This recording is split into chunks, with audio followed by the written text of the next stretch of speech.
Hello and welcome back to Data Analysis and Visualization. I'm Jivita Christie, and in this video, we are going to talk about how you can add context to your data visualization and how you can select a correct data graphic type for your purpose of data visualization.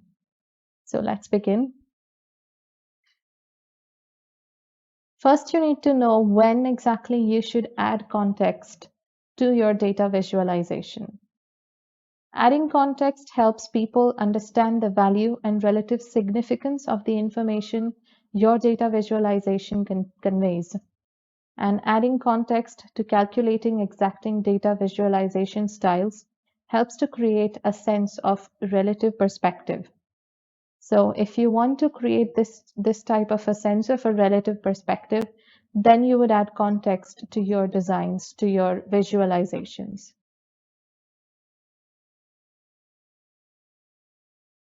In pure data art, you should omit context because with data art, you're only trying to make a single point and don't want to add information that would distract from that point. So adding context would basically mean, adding some extra details or data about where exactly you are getting that representation of the graph from. But this should not be something that you do for any kind of graph. It depends on what visualization you're doing for what purpose. If it is data art, like if you want an emotional response from your viewers, from your audience, then you should not add context because context would only get them confused, and those are the parts of the graph that they may not want to look at, and you're just adding more information that confuses them. So you would want to omit context if you are working with data art. But if you're working with a simple data visualization, which is very sophisticated and then at the same time it is also traditional, then you might want to add context because then your audience would be the type of audience that would want to see the context. Now, how you can use data to create context. In data showcasing, you should include relevant contextual data for the key metrics shown in your data visualization. And data showcasing, once again, which I told you about in before a couple of videos, that is, it's the type of data visualization that is used when your audience is very analytical minded. So you're working with data analysts, engineers, scientists. These are all analytical people. So if you would want to show something to them, if you wanted to create a data visualization for them, then you would be using data showcasing.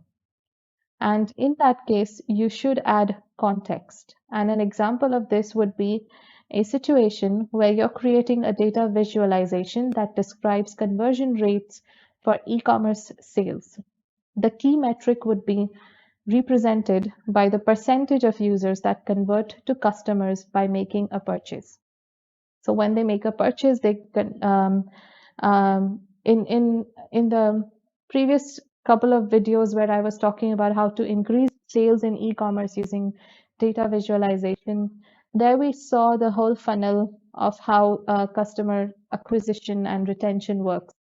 So one of the layers was, converting a customer into some purchaser, right? In retaining a customer, it's not just about customer acquisition, but also, enabling them to make a purchase from your e-commerce site. So in this case, you would have to have a key metric that would describe this percentage of users that are converting to being customers by making some purchase. So it's not just about, getting customers to click on your website, but also to get them to buy something. So how many of these people who actually visited your site also bought something? This percentage would be a great way to show context in your data visualization.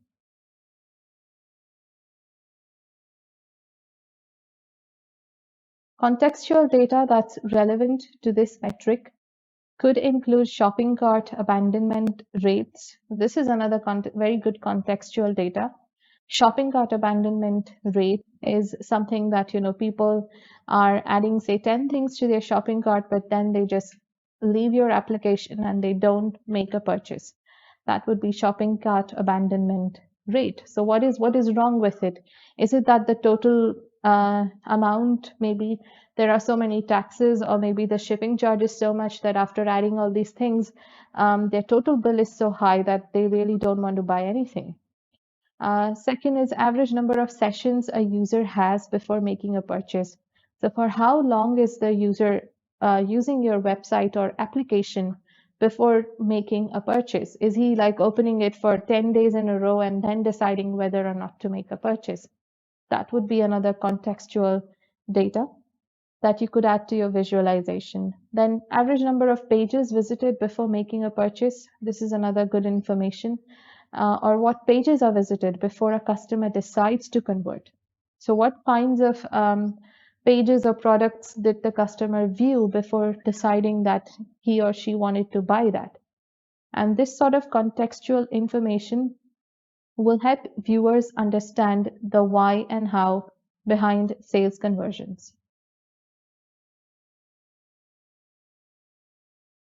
Adding contextual data tends to decentralize the focus of a data visualization. So add this data only in visualizations that are intended for an analytical audience. So only if you're doing data showcasing, you should add contextual information.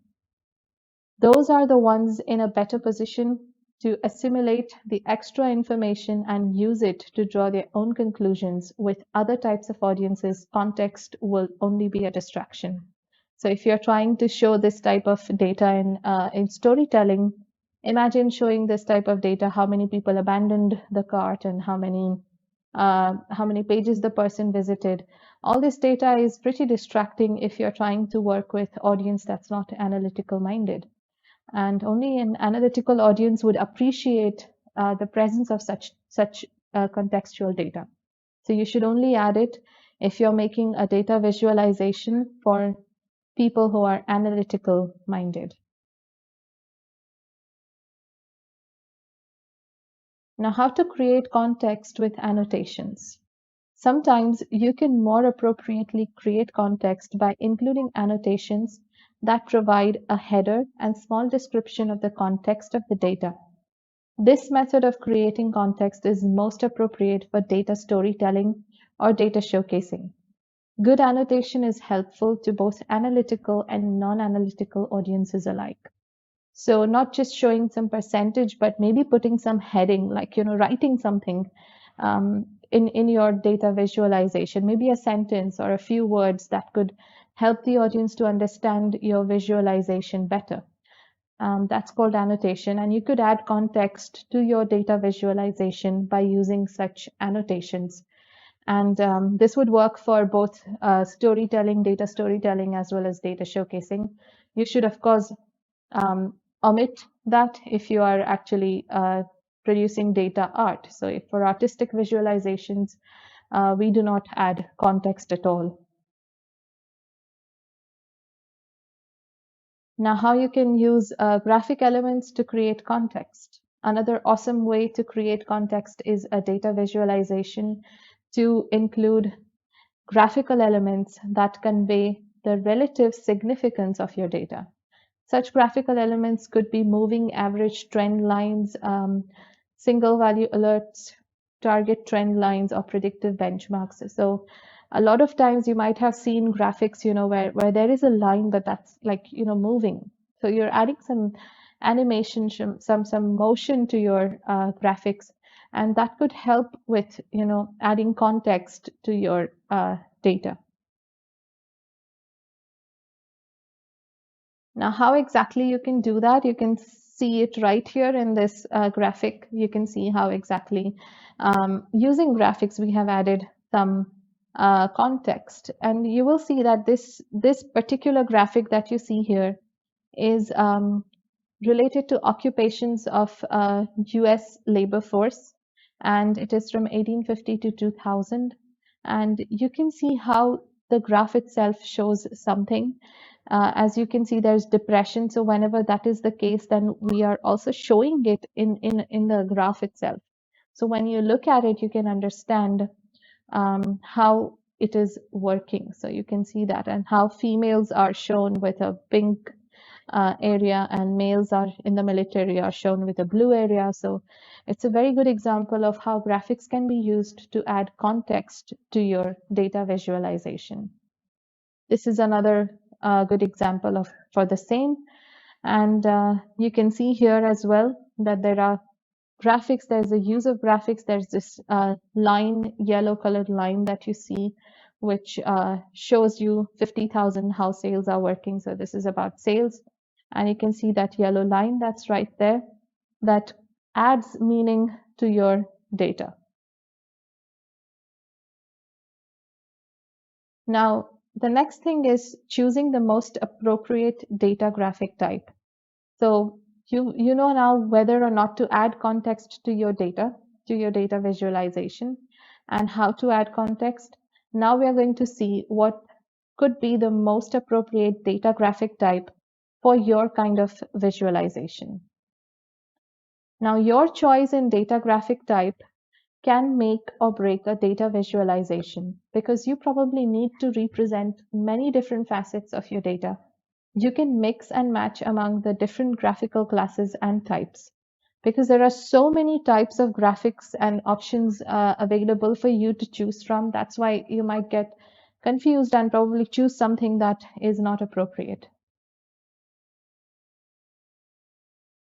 Even among the same class, certain graphic types perform better than others.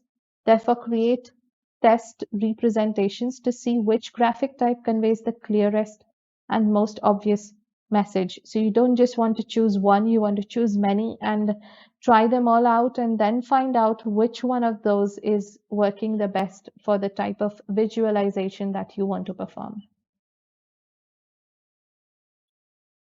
Pick the graphic type that most dramatically displays the data trends you're seeking to reveal. You can display the same data trend in many ways, but some methods deliver a visual message more effectively than others. So you need to pick the one that's right for your kind of visualization. The point is to deliver a clear, comprehensive visual message to your audience so that people can use the visualization to help them make sense of the data presented. Among the most useful types of data graphics are standard chart graphics, comparative graphics, statistical plots, topology structures, and spatial plots and maps. So we are going to see some of those here in this video. So we are going to see first the standard chart graphics. Okay, so these are the ones that are standard basic graphics that are used. And when making data visualizations for an audience of non-analytical people, you need to stick to these standard graphs. The reason for this is the more foreign and complex your graphics are, the harder it is for your non-analytical people to understand them. And not all standard charts are boring. You actually have quite a variety to choose from, as the following list, which I'm going to show you now, makes clear. So if you're dealing with non-analytical audience, then you should use standard chart graphics, which are not very fancy, because if you start using things like chloropleths, then it might happen that your audiences do not understand how that graphic works. But if you use a simple pie chart, everybody understands a pie chart, and that's why it's the most appropriate, even though it's the simplest one. So the first type is area charts. Area charts are a fun yet simple way to visually compare and contrast attribute values. You can use them to effectively tell your visual story when data storytelling and data showcasing. So for both the purposes, storytelling as well as showcasing, you can use area charts, and they are very good for comparing and contrasting attribute values. And I'll show you one here. So this is an example of an area chart. So you can see there are different areas shown with different colors, and those colors make it easier for you to understand how this chart is working. If you'd like to take a closer look, I'd encourage you to pause the video here and maybe zoom in and take a better look at this area chart.